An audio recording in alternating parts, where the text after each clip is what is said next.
Spirit began to open my eyes.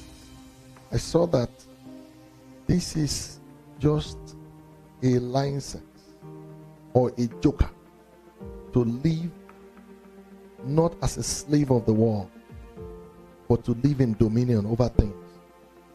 Then thoughts began to flood my heart on how I can serve God even with my resources, on how I can give towards soul evangelism,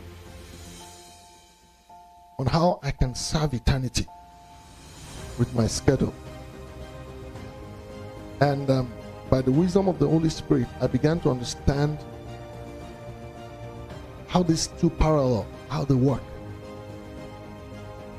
Because yes, it's true, the scripture says that you should not lay up treasures on earth. All right? But it says you should lay up treasures in heaven. How do they work?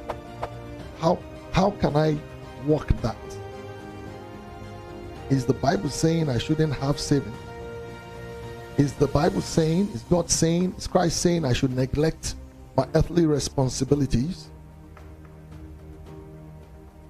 No. But what he's really saying here is that you should change what controls you. When every of your actions is determined by those earthly rewards you get, either in pounds or in dollars, you're in trouble.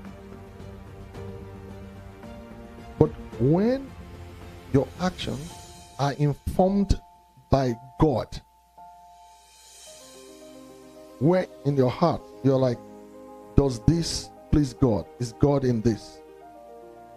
Oh, is this what God wants me to do? Then you see creation aligning to serve you and you not serving things. I'll explain what I mean. It says we should lay up treasures where the devourer cannot touch.